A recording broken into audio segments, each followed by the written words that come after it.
It's going to be a traffic nightmare for those folks on the east side. Good Morning Las Vegas, weekdays from 4:30 to 7 a.m. only on 13 Action News. Some local police officers went beyond the call of duty today to lend their expertise on a situation that might save your life.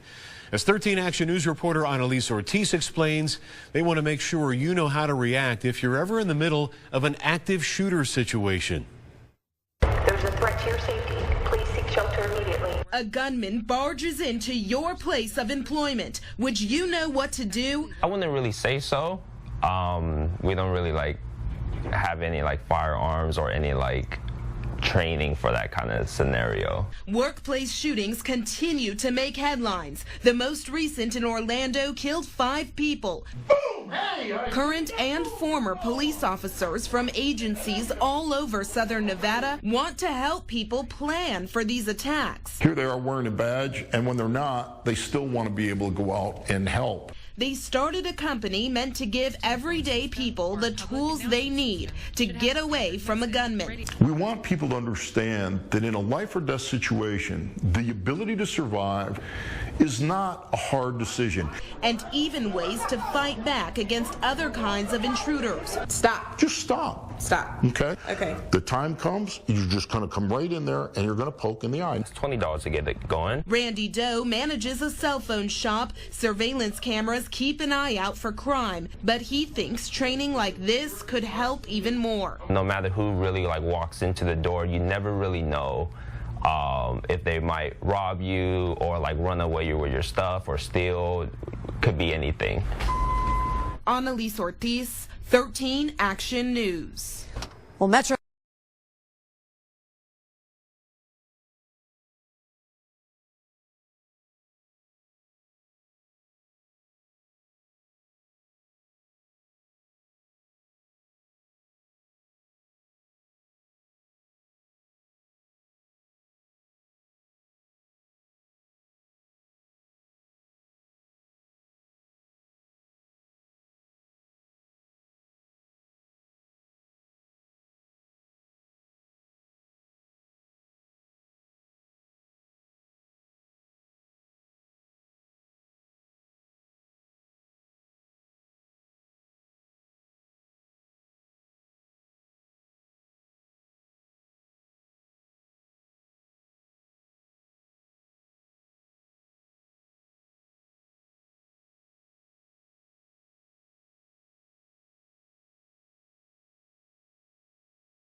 News 10 NBC's chief investigative reporter Berkeley Breen was in the middle of the training last week when police simulated an active shooter scenario.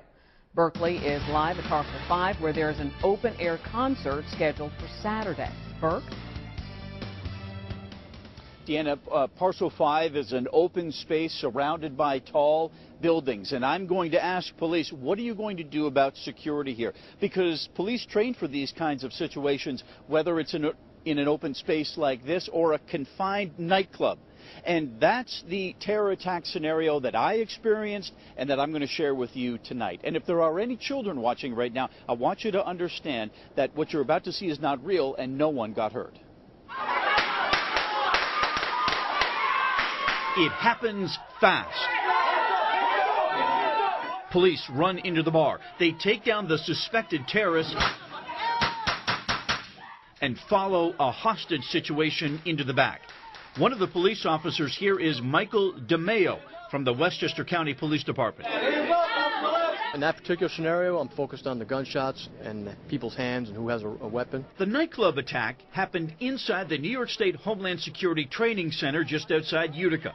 The state turned the former Oneida County Airport into an 1,100-acre training center. It's a $7 million operation. There's a Hollywood-style city street with the nightclub, a drugstore, a school, and a shopping mall. Why do you do this? We do this training because the world is changing, and it's not showing any signs of slowing down.